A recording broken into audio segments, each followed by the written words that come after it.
वः तत्सवितुर्वरेण्यं भर्गो देवस्य धीमहि धियो यो नः प्रचोदयात्।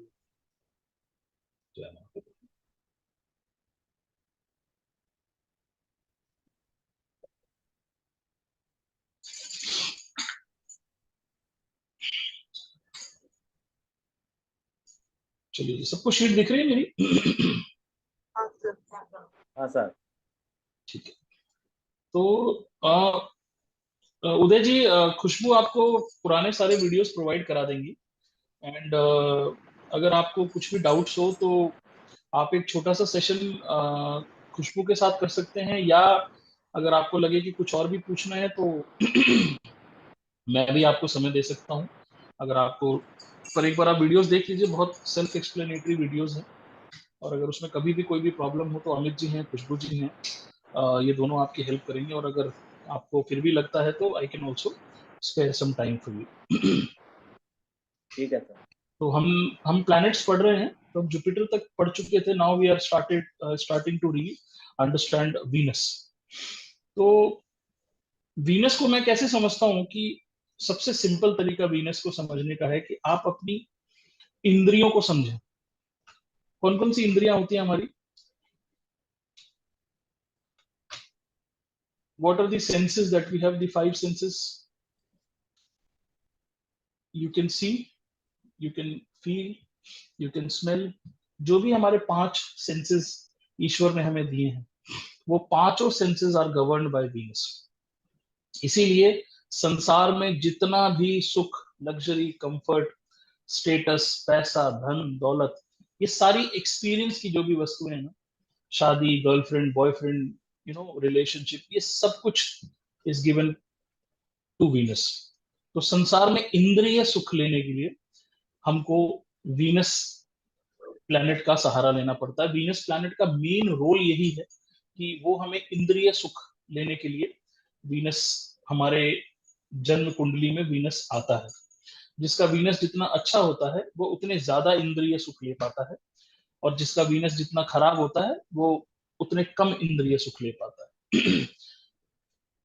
वीनस एक जल तत्व का प्लैनेट है, तो हमारा जल तत्व जितने इमोशंस हैं उन सबको गवर्न करता है। शुक्र धन दौलत का कारक है। जितनी भी मतलब गाड़ियां, लग्जरी, बंगला आप ये सब देख रहे हैं, सब आपको वीनस देता है। पर ये सब आप जानते हैं, मतलब वीनस का संबंध, इसीलिए आप देखिए वीनस के लिए सिर्फ diamond is the remedy for Venus. जो स्टोन हम पहनाते हैं, डायमंड क्या है? सबसे एक्सपेंसिव लग्जरी की भी टॉप जो चीज है ना, दैट इज डायमंड। इसीलिए वो वीनस की रेमेडी है। तो ये सब आप जानते हैं, बट आज हम थोड़ा वीनस के बारे में अलग चीजें समझेंगे, ठीक है? शुक्र नाम क्यों पड़ा? इसके दो कारण हैं। पहला कारण हम समझते हैं कि जो बृहस्पति हैं, जुपिटर है, बृहस्पति वो देवताओं के गुरु हैं, और जो शुक्राचार्य हैं वो दानवों के गुरु। तो जो शुक्राचार्य हैं उनकी विशेष कृपा दानवों पे रहती है। हालांकि उनके अंदर ज्ञान की कमी नहीं है। एक बार एक ऐसा समय आया जब ब्रह्मा जी की तपस्या करनी थी हजारों वर्ष तक, लेकिन पेड़ पे उल्टे लटक के। और ब्रह्मा जी ने कहा कि जो भी ये तपस्या करेगा उसको मैं एक विशिष्ट वरदान दे सकता हूँ। तो बृहस्पति ने इस तपस्या को करने से मना कर दिया। बिकॉज बृहस्पति देवताओं के गुरु हैं, तो उनके अंदर वो तमस नहीं है। तमस मतलब अपनी डिजायर को फुलफिल करने के लिए I will go to any extent, ऐसा नहीं है। तो बृहस्पति ने बोला नहीं, मुझसे इतना कष्ट नहीं होगा, मैं आराम से ही। पर ये तपस्या शुक्राचार्य ने करी, और शुक्राचार्य को ब्रह्मा ने मृत संजीवनी दी। मृत संजीवनी एक ऐसी चीज होती है जिससे कि आप किसी को जीवन प्रदान कर सकते हो। तो आपने, बहुत प्रचलित कहानी है सती की। तो जब सती जब देवताओं ने दानवों को मारना शुरू कर दिया, तो शुक्राचार्य आते थे, मृत संजीवनी मंत्र का उच्चारण करते थे, और सारे दानव फिर से जाग जाते थे, दक्ष प्रजापति के लिए जो लड़ रहे थे। तो आपने ये कहानी सुनी होगी, नहीं सुनी है तो उसको सुनिए, बहुत इंटरेस्टिंग है। सती और शिव की जो कहानी है दक्ष प्रजापति की, ये बहुत बहुत इंपॉर्टेंट है। ये हर हर चीज से आपको लिंक करेगी, तो इसको कभी अच्छे से समझिएगा। तो खैर, वीनस पे आता है। तो वीनस के पास एक बहुत स्पेशल पावर है, मृत संजीवनी। अब मृत संजीवनी क्या करती है? आप अगर ये वर्ड देखेंगे ना, मैंने इसको बहुत सिंपल वर्ड में लिखा है। मृत संजीवनी आपको रिटर्न फ्रॉम डेड, मतलब मृत्यु से जीवन की तरफ लेके आती है। ये मृत संजीवनी का काम होता है। जहां भी कोई व्यक्ति मृत है, ये पावर वीनस के पास है। ये मृत्यु होने के बाद दोबारा जीवन में लाती है। तो अब अगर हम कलयुग की दृष्टि से देखें या वैसे हम देखें, तो आप मृत्यु होने के बाद उस व्यक्ति को जिंदा नहीं कर सकते, बट थ्रू रीबर्थ वो पुनः जन्म लेके ये प्रक्रिया हो सकती है। तो शुक्र का काम क्या है कि शुक्र इज रिस्पॉन्सिबल फॉर रीबर्थ। उनको मृत संजीवनी मिली है, इसीलिए इस दुनिया में एक्चुअली में कोई मरता ही नहीं। जो मरता है उसके अगर कर्मा पेंडिंग रहते हैं तो वो वापस घूम के इस पृथ्वी पे जन्म लेता है, चाहे जिस भी फॉर्म में ले। ये काम शुक्र को दिया गया। शुक्र इज रिस्पॉन्सिबल फॉर रीबर्थ। शुक्र, आप मरेंगे, शुक्र आपको मृत संजीवनी देंगे और आपका रीबर्थ होगा। कमाल का प्लैनेट है ये चाहता है कि आप आओ, इस पृथ्वी के सुखों को भोगो। पृथ्वी के पास इतनी सुख संपदा है जिसको आप, मतलब हम कई करोड़ों साल से उसको भोग रहे हैं, अभी भी वो चल रही है। बड़ा हल्ला मचता है कि पानी खत्म हो जाएगा तो ये खत्म हो जाएगा, तो कुछ नहीं होगा। पृथ्वी के ऊपर देवताओं का इतनी कृपा है कि कुछ भी, all these resources will keep intact. हाँ, इसका इसको मिलने में थोड़ी समस्या होने लगेगी, थोड़ा सा चेंजेस होने लग जाएंगे, बट ऐसा नहीं है। पृथ्वी के पास बहुत अपार संपदा है। नहीं तो पृथ्वी वो बुद्धि देगी कि आप इन इन रिसोर्सेज को कैसे डेवलप कर सकते हैं। तो खैर, will come back to Venus. तो वीनस की रिस्पॉन्सिबिलिटी है कि वो इस जीवन और मृत्यु के कर्म को चालू रखता है। वीनस, शुक्राचार्य का ये काम है, you are dead, it will bring you again in this world. इसीलिए अब हम बात करते हैं कि वीनस का मूल त्रिकोण राशि क्या है, जिसको हम कर्म क्षेत्र या ऑफिस मानते हैं। तो वीनस की मूल त्रिकोण राशि क्या है? तुला राशि। अब तुला राशि हमारे कालपुरुष कुंडली में सेवेंथ हाउस में आती है। कालपुरुष कुंडली का मतलब है कि फर्स्ट हाउस में 1 नंबर राशि, सेकंड हाउस में 2 नंबर राशि, थर्ड हाउस में 3। तो अगर आप कालपुरुष की कुंडली ड्रॉ करेंगे तो तुला राशि कहाँ आती है? सेवेंथ हाउस में आती है। अब आप देखिए तुला राशि है क्या। तुला राशि, seventh house is basically it's a meeting place. आपके चार्ट में बिजनेस को दिखाने वाला हाउस सेवेंथ हाउस है। आपकी चार्ट में भीड़ दिखाने वाला, जहां पे आप लोगों से मिलते हैं, बहुत सारे लोग हैं वहां पे, मैरिज है वहां पे, it's a commercial place, it's business partner, it's your मैथुन पार्टनर। अब सेवेंथ हाउस पूरी भीड़ है। मतलब आप देखिए, आप बिजनेस करने जाएंगे तो क्या करेंगे? आप कस्टमर्स के पास जाएंगे, कस्टमर आपकी दुकान में आते हैं, अगेन भीड़ है। आप शादी करते हैं तो क्या होता है? You invite all people whom you know. आप कोई भी शादी करते हैं, शादी का मतलब क्या है? शादी और अफेयर में या लिव इन रिलेशनशिप में क्या फर्क है? शादी इज अ इंस्टीट्यूशन जहां पे समाज आपको आशीर्वाद देता है, समाज आपको परमिशन देता है कि ये पुरुष इस नारी के साथ अपना जीवन बिता सकता है। वही परमिशन जब नहीं होती है तो फिर वो एक अफेयर कहलाता है या लिव इन रिलेशनशिप कहलाता है, या और भी अन्य हम कई नामों से उसको जानते हैं। शादी में और अफेयर में बस इतना ही फर्क है कि शादी के दिन जब आप लोगों को इनवाइट करते हैं, लोग उस पंडाल में आके भोजन ग्रहण करते हैं, तो इतने 100 लोग या इतने हजार लोग या इतने सैकड़ों लोग आपको ब्लेस करने आते हैं। आपको basically they are giving you permission that Mr so and so can be husband of Mrs so and so, और Mrs so and so can be wife of Mr so and so. So ये जो institution है शादी का, ये एक भीड़ में बनता है, which is again the seventh house. जितनी दुनिया में आप, मतलब जितना क्राउड आप इमेजिन कर सकते हो, all the crowd is seventh house.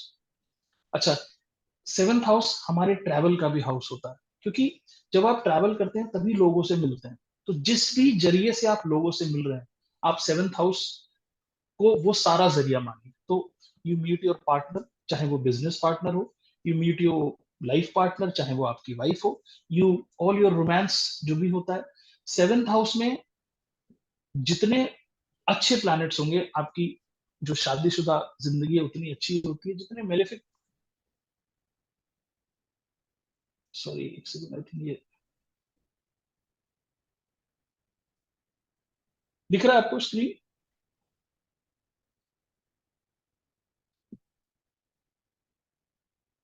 Khushboo screen दिख रहा है आपको? Yes, okay, sorry, I think ये बंद हो गया था अपने आप। तो सेवेंथ हाउस इज ऑल, जहां पे आप जो जिस भी प्रकार का इंटरेक्शन, आप किसी भी प्रकार की पार्टनरशिप, हर बिजनेस एक पार्टनरशिप है। आप इंडिविजुअल भी कर रहे हैं पर वो भी एक पार्टनरशिप है। कैसे पार्टनरशिप है? आप इंप्लॉइज हायर करते हो, आप इंप्लॉइज को बिजनेस में अपना पार्टनर बनाते हो। ठीक है, मैं आपको सैलरी दूंगा, आप मेरा बिजनेस आगे बढ़ाओ, मैं आपको इंक्रीमेंट दूंगा, आपको मैं ये दूंगा, आपको वो दूंगा। सो द एंटायर कम्युनिटी, जहां पे पूरा कॉमर्स, पूरा बिजनेस जहां पे आके इकट्ठा हो जाता है, that is the seventh house. और वो ऑफिस है वीनस का, वहां पे वीनस काम करता है। तो आपके रिलेशनशिप को वीनस देखता है, आपके बिजनेस को। इसीलिए वहां पे आपने देखा होगा तुला राशि का निशान क्या है? तुला राशि का निशान है अ लेडी होल्डिंग तराजू, अ बैलेंस। तो ये बैलेंस क्या दर्शाता है? ये बैलेंस दर्शाता है कि जीवन में हम जो भी बिजनेस का कर रहे हैं, वो सारा का सारा बिजनेस इस हाउस में। तो ये आपके रिलेशनशिप हो गए, ये आपका मीटिंग प्लेस होता है, ये आपके अच्छा, अब इस हाउस में और क्या होता है? जब आपकी शादी होती है, आप और आपकी वाइफ मिलके सबसे पहला काम क्या करते हैं? You conceive a child. Again, how is Venus doing it's job? Venus का काम क्या है? रीबर्थ कराना। जो मृत्यु हो गई है जिसकी, उसको एक नया शरीर देना। ये शरीर कहाँ प्रदान होता है?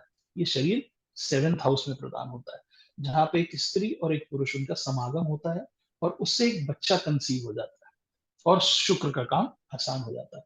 तो सेवेंथ हाउस इज हेल्पिंग, मैंने यहाँ पे लिखा है, seventh house is helping another soul to come to this earth. जो सोल कभी मर चुकी है, उसको दोबारा रिवाइव कहाँ पे किया जाता है? सेवेंथ हाउस में। इसीलिए अभी हम आगे सैटर्न में पढ़ेंगे, सेवेंथ हाउस को हम आधना लग्न भी बोलते हैं।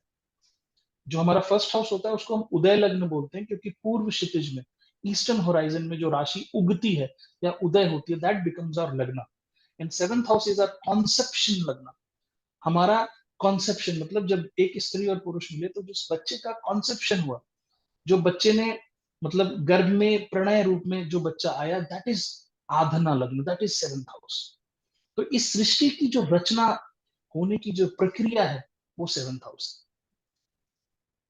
That is seventh house. अगर आप काम त्रिकोण की बात करेंगे, आपने सुना धर्म अर्थ काम मोक्ष, तो काम त्रिकोण क्या है? किसी को मालूम है काम त्रिकोण? 3, 7, 11। बहुत अच्छे रचना जी। काम त्रिकोण है 3, 7 और 11। थर्ड हाउस में क्या होता है? आप इंडिविजुअल पराक्रम करते हैं, आप अपने ऊपर काम करते हैं। Third house is your individual पराक्रम, मतलब आप अपनी डिजायर को फुलफिल करने के लिए, अपने काम को, काम मतलब आपकी डिजायर, उसको फुलफिल करने के लिए खुद पे काम करते हैं, खुद इनिशिएटिव लेते हैं, खुद एक नया बिजनेस लॉन्च करते हैं। फिर आप आते हो सेवेंथ हाउस में। Seventh house is the second house of kama त्रिकोण। सेवेंथ हाउस में क्या मिलते हैं आपको? लोग मिलते हैं। आपको बिजनेस के लिए पार्टनर मिलता है, फिर आपको लाइफ के लिए पार्टनर मिलता है। भाई आपकी डिजायर हुई ना कि मेरी फैमिली हो, तो कौन चाहिए आपको? जो सेक्सुअल डिजायर है वो थर्ड हाउस में आपकी क्रिएट होती है। मैथुन करने का मन थर्ड हाउस में होता है, पर वो कार्यान्वित कहाँ पे होता है, वो फुलफिल कहाँ होता है? सेवेंथ हाउस में। Because to do this kind of act, sexual act, you need another body. You cannot do this with your own self. So third house में आपकी इच्छा जागृत होती है। इसीलिए third house is house of hobbies, attractions, purushartha, मेरे जो inert feelings हैं, जो मेरे अंदर भाव आ रहे हैं, जिसपे मैं काम करना चाहता हूँ, ये थर्ड हाउस है। फिर आपका काम त्रिकोण का दूसरा हाउस कौन सा है? सेवन, जहां पे एक्चुअली जाके आप मेटिंग करते हो, जहां पे आप शादी करके अपनी पत्नी को लाते हो, और फिर उनके द्वारा आप समागम करते हो। You two both come physically together. And which is the third house of kama trikona? That is the 11th house. 11th house is your society. आपने थर्ड हाउस में इंडिविजुअली काम किया, अपनी डिजायर के ऊपर खुद काम किया। कैसे काम किया? आपकी शादी की डिजायर है, तो पहले आपने अच्छी नौकरी पकड़ी, उससे पहले पढ़ाई करी, आपने मेहनत करी, फिर आपने सेवेंथ हाउस में शादी की। अब क्या हुआ सेवेंथ हाउस में? सेवेंथ हाउस में you reproduced your children, and then 11th house is what? Your society, your social circle. So काम त्रिकोण इज मूविंग। देखो कितना साइंटिफिक है, आपको बिल्कुल सोचने की जरूरत नहीं है। अगर आप बहुत माइन्यूटली चीजों को थोड़ा सा समझेंगे ना, तो काम त्रिकोण पराशर ऋषि ने कितनी खूबसूरती पे बता दिया। Third house, you work on your self. Seventh house में you get another person to work on. इधर इट्स बिजनेस पार्टनर या मतलब एक लोग या बहुत सारे लोग हो सकते हैं। एंड देन 11th हाउस में जाके आप पूरे एक समाज की रचना कर देते हो। तो मैंने बताया था ना कि third house is responsible for creating townships. आप सिटी बनाते हो। 7th हाउस में वो शहर में क्या होता है, लोग एक दूसरे से मिलते हैं because it's a business point. Business का क्या मतलब है, एक दूसरे की नीड को फुलफिल करने के लिए जो हम पैसा देते हैं या वैल्यू देते हैं, दैट इज ऑल बिजनेस। मैं कपड़ा बनाता हूँ, आपको कपड़ा चाहिए, आप मुझसे कपड़ा लेते हो, बदले में मुझे पैसा देते हो, दिस इज बिजनेस। ये 7th हाउस।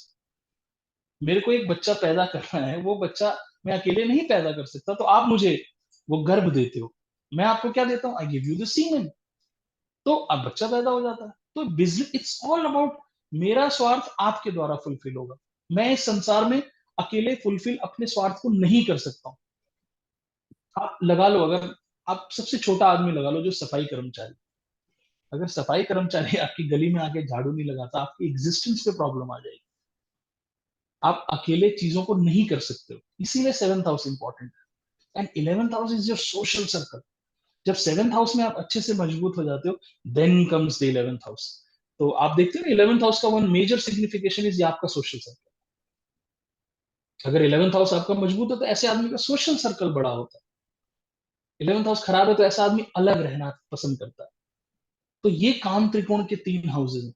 7th हाउस में आके हम लोगों से मिलना जुलना शुरू करते हैं। तो शुक्र को क्या है, 7th हाउस इज द मूल त्रिकोण राशि। व्हाट इज मूल त्रिकोण राशि?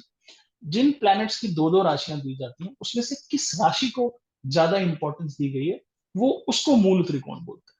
शुक्र के पास दो राशियां हैं, 2 और 7। अब हमें ये नहीं समझ में आता कि शुक्र टॉरस में या वृषभ में ज्यादा मजबूत है या तुला में ज्यादा मजबूत है। तो पराशर ऋषि ने एक कॉन्सेप्ट निकाला जिसको हम मूल त्रिकोण बोलते हैं। तो उन्होंने बोला नहीं, तुला का शुक्र ज्यादा मजबूत है वृषभ के शुक्र से। क्यों? क्योंकि तुला शुक्र की मूल त्रिकोण राशि है। और शुक्र का काम क्या बताया मैंने? मृत संजीवनी, डेड को अलाइव करना। आप कैसे डेड को अलाइव कर सकते हो? By bringing two people together who can reproduce. तो रिप्रोड्यूस जब आप करते हो तो आप क्या कर रहे हो, एक आत्मा जो पिछले जन्म में मर गई थी उसको पुनः स्थापित करते हो। You are bringing dead to alive. So revival of dead is the main function of the Shukra. अब हम आ जाते हैं शुक्र के दूसरे पार्ट पे। आप आपने एक शब्द सुना होगा जिसको हम बोलते हैं शुक्राणु।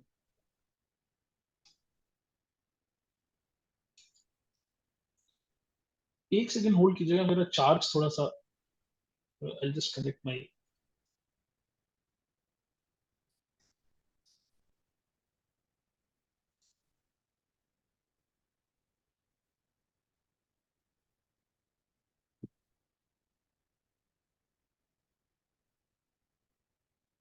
खुशबू can start the recording again.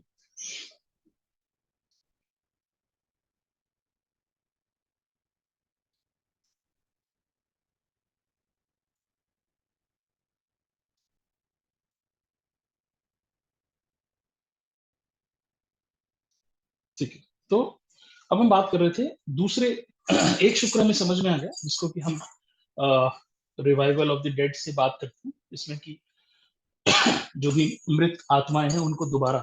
दूसरा शुक्र का क्या मतलब है कि आपने सुना होगा कि जो प्रजनन के लिए आवश्यक चीज होती है जिसको हम सीमेन बोलते हैं, उसको हम संस्कृत में शुक्राणु बोलते हैं। जिसके मिलने से गर्भधारण होता है, ये शुक्राणु, वहां से ये शब्द निकला है जिसको शुक्र बोलते हैं। तो this Venus is directly responsible for your शुक्राणु। इसीलिए ये जल तत्व है। हमारे शुक्राणु क्या होता है? Semen is just water, it's liquid. इसीलिए the planet Venus is jal tattva. सो आप देखो कितना क्लियर, मतलब अगर हम माइथोलॉजी से भी बात करते हैं तो इट मीन्स कि ये नया जीवन देने वाला प्लैनेट। बट अगर हम फैक्चुअली बात करें तो this is the planet who governs your semen, this is the planet who governs your shukranu. And without shukranu you cannot reproduce. So this planet is very very important. Therefore male chart में, male पुरुषों के chart में अगर Venus पीड़ित है, it also denotes कि child birth में problem होता है। ऐसे बहुत से चार्ट्स आप देखोगे अभी तक। मतलब हम पढ़ लेते हैं शुक्र है शुक्राणु में, बट आपको वीनस चेक करना, अगर वीनस बहुत मेलेफिकली इन्फ्लुएंस्ड है या फायरी प्लैनेट्स के साथ है, तो ऐसे व्यक्ति की शुक्राणु में पावर नहीं होता है. They should get treated for their sperm. So this is the major role of Shukran.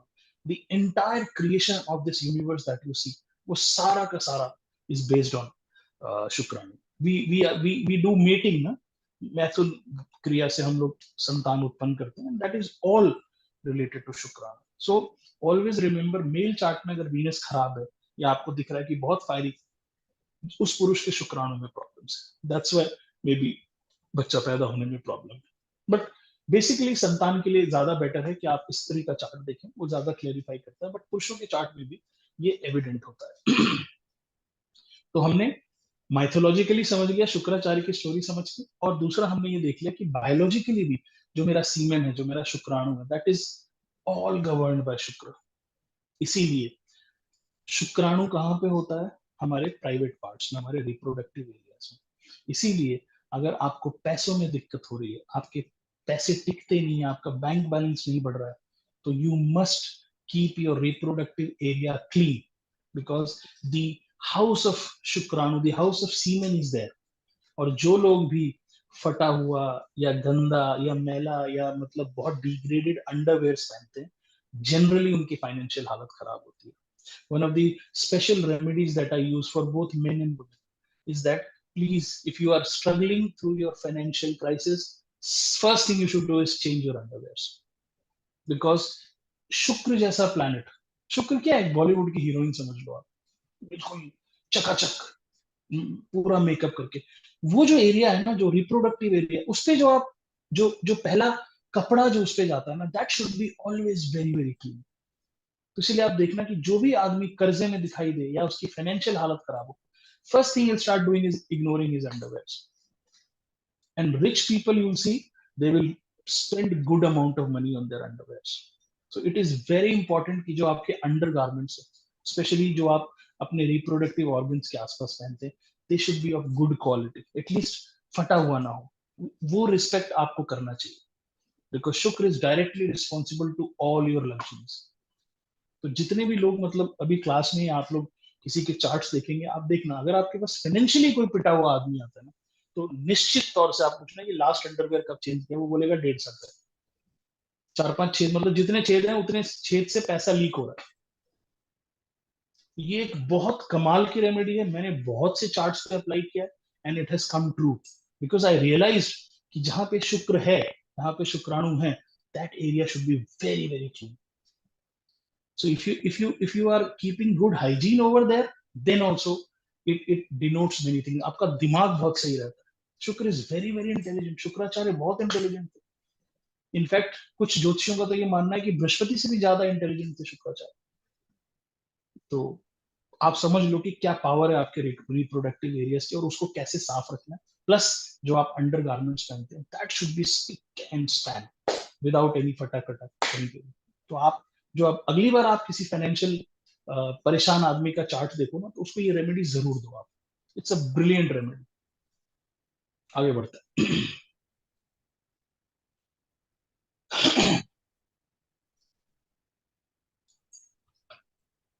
तो ये जो मृत संजीवनी हैं इनसे असुरों को भी जिंदा कर दिया था. तो बेसिकली शुक्र क्या डिस्क्रिमिनेट नहीं करता. शुक्र क्या हर किसी को मरने नहीं देना चाहता. शुक्र हर किसी को जिंदा करते हैं.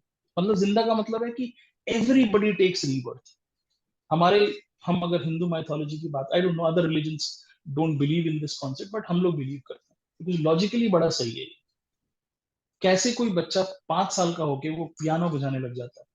Because he has got this music education in his past birth. तो वहां से वो कैरी फॉरवर्ड हो रहा है. कैसे 10 साल का बच्चा ब्रिलियंट एस्ट्रोलॉजर बन जाता है? तो शुक्र किसी को भी मरने नहीं देता. शुक्र गिव्स बर्थ टू एवरीवन. तो शिव जो हमारे डिस्ट्रक्शन के देवता हैं, वो डिस्ट्रॉय करते हैं, वो मारते हैं. और शुक्र क्या करते हैं? Causes rebirth. अच्छा, अब आपने गौर किया होगा कि शुक्राचार्य की एक ही आंख थी. ये मालूम है आप लोगों को? शुक्राचार्य हैड ओनली वन आई। उनकी उनकी एक आंख नहीं थी, वो एक अलग स्टोरी है। उनकी एक आंख को फोड़ दिया गया था। इसीलिए शुक्राचार्य मतलब कि एक आंख होने का मतलब है कि वो एक आंख की वजह से वो हर चीज को इतनी डिटेल में देखते हैं ना, कि जिसका वीनस स्ट्रांग होता है ना, उसके पास आई फॉर डिटेल होता है। आप देखना people who have exalted Venus ना, वो कमियां बहुत निकालते हैं। ये टेढ़ा है, ये पर्दा ऐसा है, ये कलर मैच नहीं कर रहा। आप उनको कोई नोटबुक चेक करने को दे दो, वो उसमें 50 गलतियां निकाल देते हैं। Because Venus is beautiful eyes and eye for detail. So दुनिया में जितने क्रिटिक्स हैं ना, जो आपके काम में कमी निकालेंगे, या जो बोलते हैं कि यार ये पेंटिंग में ना ये कलर कम है, या खाने में कमी, या जिस भी चीज में, मतलब आप देखना जिस जिस भी व्यक्ति को ये एक आर्ट होता है ना कि आई फॉर डिटेल, जिसको हम इंग्लिश में बोलते हैं, that is all ruled by Venus. इसीलिए हम कहते हैं ना कि किसी किसी की ब्यूटी के बारे में हाउ डू यू डिफाइन। आप बोलते हैं ना सबसे पहली चीज जो आपको आकर्षित करती है वो होती है खूबसूरत आंखें। किसी का भी वीनस अगर उच्च का है या वीनस अच्छा है, आप देखना उस व्यक्ति की आंखें बहुत अट्रैक्टिव है, ब्यूटीफुल। मतलब आंखों में कुछ ब्यूटी नहीं होती है, बट किसी किसी की आंख बोलती है। आपकी आंख बहुत खूबसूरत है। एक्ट्रेस देखना आप, जैसे बॉलीवुड में एक एक्टर है आशुतोष राणा। आप देखो he speaks with his eyes. Irfan Khan, उनकी उनकी एक्टिंग में 90% इस्तेमाल उनकी आईज का। ब्यूटीफुल शुक्र। सो शुक्र इज रिस्पॉन्सिबल। शुक्र को डिटेलिंग बहुत अच्छी लगती है, बिकॉज एक ही आंख थी शुक्राचार्य को, एक ही आंख से उनको इतना बारीक देखना पड़ता था, तो ही डेवलप्ड अ डिटेलिंग थिंग। तो a good Venus makes you an eye for detail. तो इसीलिए आप देखते हो कि पोएट्स, पेंटर्स, जो हाई लेवल की ये सब होते हैं ना, आर्टिस्टिक लोग, इनका शुक्र बहुत स्ट्रांग होता है। बिकॉज वो इतने डेप्थ में चले जाते हैं ना, कि वो मतलब इस चीज को बहुत खूबसूरती से उस चीज को ले आते हैं। मतलब they will keep on finding mistake तब तक जब तक कि वो परफेक्शन ना हो जाए। दूसरा, आपने अंग्रेजी में कहावत सुनी होगी, beauty lies in the eyes of the beholder. कोई चीज सुंदर है या नहीं है, वो देखने वाले की आंख पे डिपेंड करती है। मुझे ऐश्वर्या राय सुंदर लगेगी, बट किसी को वो बदसूरत भी लगेगी। किसी को कोई ब्लैक लड़की सुंदर लगेगी, किसी को ब्लैक लड़की बहुत बदसूरत लगेगी। So it all depends upon the eyes. इसीलिए eyes is the denotation of Venus. आंखों से वीनस का पता चलता है। आप ब्यूटी का डिसीजन आंखों से लेते हैं। तभी तो अलग अलग कलर के रंग अलग अलग लोगों को अच्छे लगते हैं। किसी को ग्रीन अच्छा लगता है, किसी को रेड अच्छा लगता है। यही फेस मुझे खराब लग रहा है, यही फेस दूसरे को अच्छा लगता है। तो एक्चुअली ब्यूटी का कोई पैमाना नहीं है। आपकी आंख पे डिपेंड करता है कि ब्यूटी कैसी है। आपकी आंख उसको जैसे परसीव करती है, वैसी ब्यूटी दिखाई देती है। तो वीनस डिनोट्स योर आईज। आप कभी भी देखना किसी की बहुत अट्रैक्टिव आंखें होंगी ना, डेफिनेटली उसका वीनस बहुत अच्छा होगा। Second, Venus denotes your semen, हमने पढ़ा शुक्राणु। वीनस डिनोट्स इंटरकोर्स, ये भी हमने समझ लिया कि सेवेंथ हाउस में जाते ही आप क्या करते हो, शादी करते you you the first thing that you do is intercourse, because you have to reproduce. Venus का एजेंडा क्या है? फटाफट दुनिया में लोगों को लेके आओ, लाओ लाओ लाओ लाओ, करो करो करो। ठीक है। And physical meeting happens in the seventh house, because you meet your partner in the seventh house. Venus also denotes the bed. ये सारे वीनस के कारक तत्व हैं जो आपको दिमाग में रखना है। अगर ये अच्छा है तो ये सारी चीजें अच्छी हैं, ये खराब है तो ये सारी चीजें खराब है। इसीलिए आप देखना सेवेंथ हाउस में स्पेशली जब मार्स और सैटर्न आपको मिलते हैं ना, आप पूछना ऐसे आदमी की, मतलब अपनी वाइफ या अपने हस्बैंड के साथ जो इंटीमेसी वाला वक्त होता है, जो वो the time that they spend alone, मतलब बेसिकली मैं कहूँ the sexual comforts are not so good, because these planets are very separative planet. They don't let you enjoy the intercourse. But if there is a benefic planet, खुद Venus बैठे हैं अगर seventh house में, beautiful married life. सो हर बार क्या होता है, Mars और Saturn बैठने से ये मतलब नहीं कि डिवोर्स हो जाएगा, but the couple doesn't enjoy the sexual life, because these are malefic planets. So check the seventh house and predict, because seventh house is that internal thing. तो जब आप लग्न चार्ट में सेवेंथ हाउस को check करो, और नवमांशा में जरूर चेक करो। अगर दोनों हाउसेस में मेलेफिक बैठे तो आप निश्चित रूप से बोल सकते हो कि भैया कुछ ना कुछ आपकी मतलब मैरिड लाइफ में दिक्कत है। अच्छा, कई बार क्या होता है कि 45 या 40 इयर्स तक आपकी मैरिड लाइफ बहुत अच्छी चलती है, सडनली क्या होता है, आप एक दूसरे को एंजॉय करना बंद कर देते हो। तो चेक करो किस प्लैनेट की दशा है। ऐसा तो नहीं सैटर्न या मार्स की दशा शुरू हो गई और ये 7th हाउस में बैठे हो, इसलिए सडनली मेरा रिलेशन खराब हो गया। रिलेशन मतलब I am talking about physical intimacy वाला रिलेशन। तो 7th house is very very important house. 7th house क्या है? 10th से 10th है, आप काउंट करो, 10th से काउंट करना शुरू करो। है 10th से 10th काउंट कर लिया सबने? हाँ ना बोलिए। हाँ सर।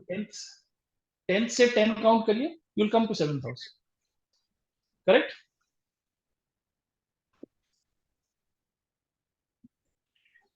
Yes, no? हाँ सर। हाँ sir. Okay, very good. 10th house is your status. आपका स्टेटस होता है 10th हाउस। और 10th से 10th मतलब स्टेटस का स्टेटस क्या होता है? 7th हाउस होता है। मैं आपको एक एग्जांपल से समझाता हूँ। आप किसी कोर्ट के, सुप्रीम कोर्ट के या हाई कोर्ट के जज हैं आप। हर कोई आपको क्या कह के बुलाता है? Your lordship, your honour, my lord, ऐसे ही बोलते हैं ना जज साहब को। आप कोर्ट में अगर भगवान न करे किसी को जाना पड़े, बट फिल्मों में आपने देखा होगा ना, मी लॉर्ड मतलब हुजूर। अच्छा, वही आदमी जब 7th हाउस में आता है, मतलब अपनी पत्नी के सामने आता है, या पत्नी अगर उसको रिस्पेक्ट नहीं दे रही है, तो उसका पूरा का पूरा जो उसने स्टेटस बिल्डअप किया हुआ है ना बाहर, वो सब खराब है।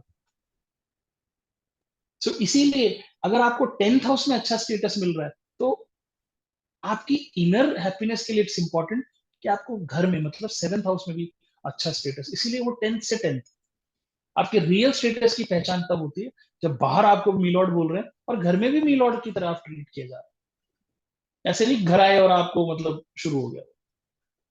या एक कोई महिला है जो बाहर बहुत पॉपुलर है, बहुत रिस्पेक्टेड है, लेकिन घर आती पति उसको कुछ समझता ही नहीं, तो वो क्या महिला क्या सोचती होगी? मेरा 7th हाउस पूरा खराब है। सो इसीलिए status from status, 10th from 10th is 7th house. तो आप देखो कि अगर आपको किसी का रियल स्टेटस समझना है ना, उसका 7th हाउस अगर खराब है, तो जीवन में उसने वो कभी अटेन नहीं किया होगा उसके। मैं प्रमोशन अक्सर 7th हाउस से भी देखता हूँ। 10th house denotes your promotion, but actual promotion 7th house भी बताता है। अगर 7th हाउस खराब है, 10th हाउस अच्छा है, तो कई बार आप देखोगे ऐसे व्यक्ति को प्रमोशन होते होते रह जाते हैं, बिकॉज एक्चुअल स्टेटस से 10th मतलब स्टेटस का स्टेटस इज 7th हाउस। तो इसीलिए beautiful house is 7th house, and it is govern, इसका कारक, इसका मूल त्रिकोण सब वीनस के पास है। तो आप बिजनेस कितना अच्छा करोगे, अगेन 7th हाउस आता है। चलिए जी, आगे बढ़ते हैं।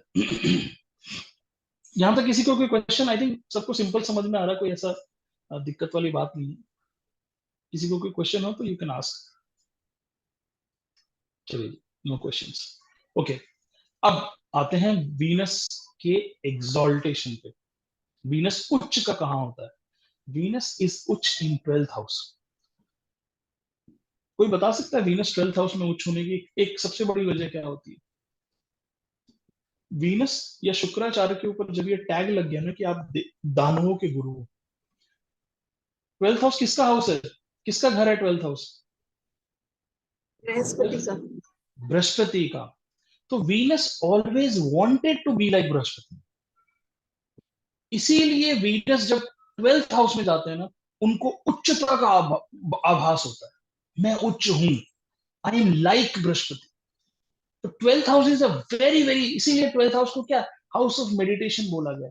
वहां पे दो गुरु हैं, वहां पे वीनस और बृहस्पति दोनों हैं। 12th house is amazing house. आप 12th हाउस को समझ के देखो। 12th हाउस आपको बोलता है आइसोलेशन में जाके मेडिटेशन करो, क्योंकि वहां पे वीनस और जुपिटर दोनों बैठे हुए। इसीलिए उसको आइसोलेशन, इसीलिए जेल, सब चीज का वो आपको पूरे समाज से अलग कर देते हैं। They compel you to think within. आपको क्या लगता है कैदी जेल में जाके क्या करता है? कैदी जेल में जाके अपने किए हुए कर्मों के बारे में बार बार डीपली सोचता है। he gets, meditation is nothing, meditation is basically for your spiritual growth, you are diving inside yourself। But कैदी का स्पिरिचुअल ग्रोथ तो क्या है? तो वो क्या करता है, बट वो भी अपने बारे में सोचता है। इसीलिए 12th हाउस इतना स्पेशल हाउस है। इतना स्पेशल हाउस है बिकॉज वहां पे दो ये भयानक planets, the most benefic planets are ruling the 12th house. और हम क्या कहते हैं कि 12th हाउस क्या है? आपके एक्सपेंसेस हैं, आपके लॉसेस हैं। आप अपने लॉसेस को प्रॉफिट में कैसे बदल सकते हो? जब आप गुरुओं को प्रेफरेंस, मतलब ज्ञान